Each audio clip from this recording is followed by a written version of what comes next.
Hey guys, so just a quick little video talking about lifetime ISAs. A friend of mine has just sent me a message saying he'd like to know a little bit more about them. So I've got up just the let me show you this. So this is just the government website for the UK that basically just explains some of the facts. So I'm just going to go over a few key points and talk about like who they might be good for and who they might not be good for.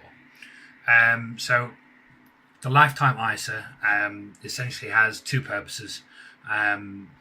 You put money into it, all the money grows tax free.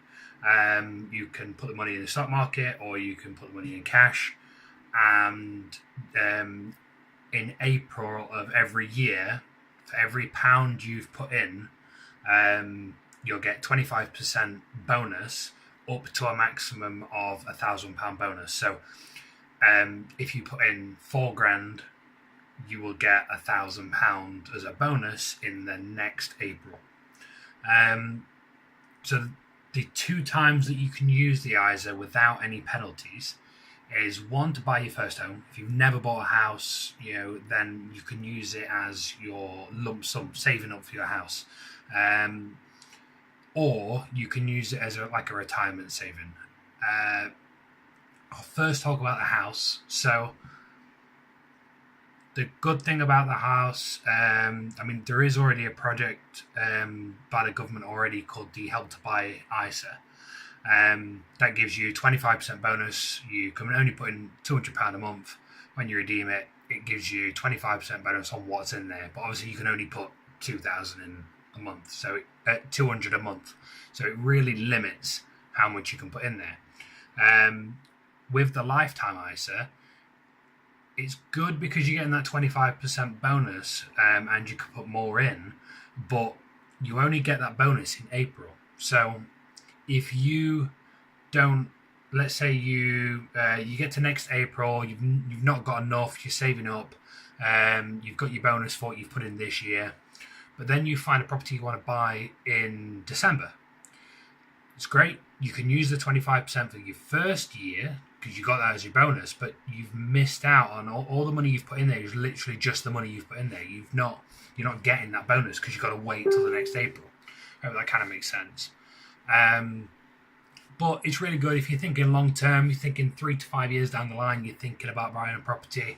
You just want to chuck £200-300 a month in, or whatever you can. It's a great government incentive to help you save up for the house because you're going to get that tax-free money.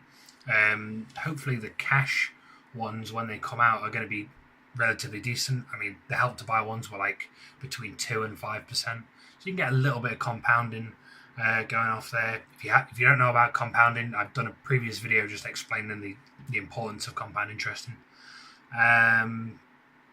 But yeah, for saving up for the retirement, which is the other time that you can touch it, you can't access it until you're 60, but you can just keep putting in for, I think it's like up to like 55. Up to 50, you'll receive the bonus.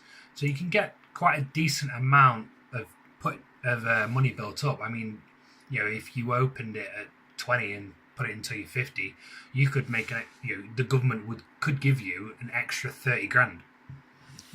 So it would go quite a long way, especially if you're investing that money, or even just investing in cash. At the end of the day, 5% a year on that 30 grand, it's going to be better than putting it in a regular savings. There's not really much else to really say about it, except for some of the downsides. So if you want to touch the money, you can only touch it 3 times a year, and you take a penalty of 25%.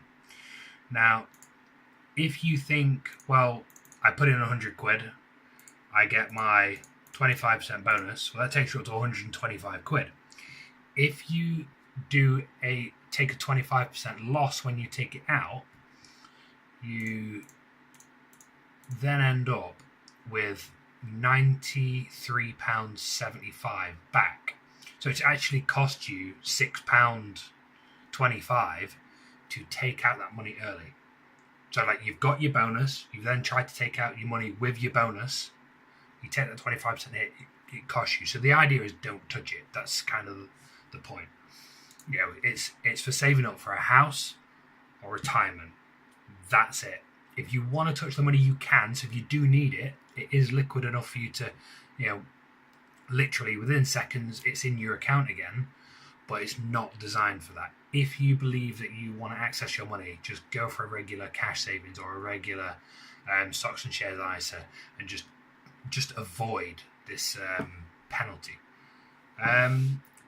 So it's good for first-time buyers. If you want to save up over long term, it's bad for people who want to buy now. Let's say you've got 10 grand and you're looking at buying a house, and you found a house for 200,000 in the UK. You're going to put down 5%, and within a couple of months you want it to go through. There's no point in doing this.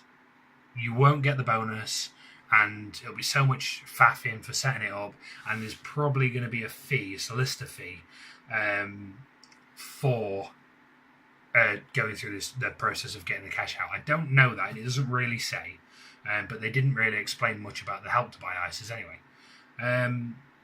As for a pension, it's a good way to take advantage of,